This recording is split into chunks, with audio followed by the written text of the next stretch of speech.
વડોદરાનો અવાજ ન્યૂઝમાં આપનું સ્વાગત છે। સમાચારમાં વાત કરીએ તો પાણીગેટ પોલીસનો સ્ટાફ પેટ્રોલિંગમાં હતો તે દરમિયાન માહિતી મળી હતી કે વાઘોડિયા રોડ બીપીએસ સ્કૂલ પાસે આવેલી અંબિકાધામ સોસાયટીમાં રહેતો રવિ કહાર પિકઅપ ગાડીમાં વિદેશી દારૂનો જથ્થો લાવે છે અને પોતાના ઘર પાસે ઉતારી રહ્યો છે, જેથી પોલીસ સ્ટાફે ઉપરોક્ત સ્થળે રેડ કરતા એક જીપ ઊભી હતી અને તેની નજીક ઉભેલા રવિ કનુભાઈ કહારને કોર્ડન કરીને પકડી લીધો હતો।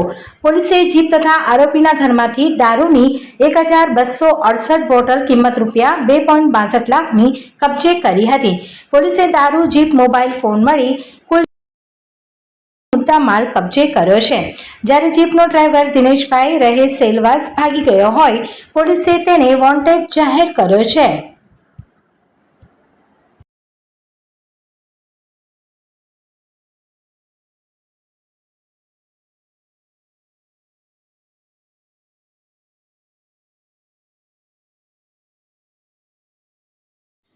આવા લેટેસ્ટ ન્યૂઝ જોવા માટે અમારી ચેનલને લાઈક અને સબસ્ક્રાઇબ કરો।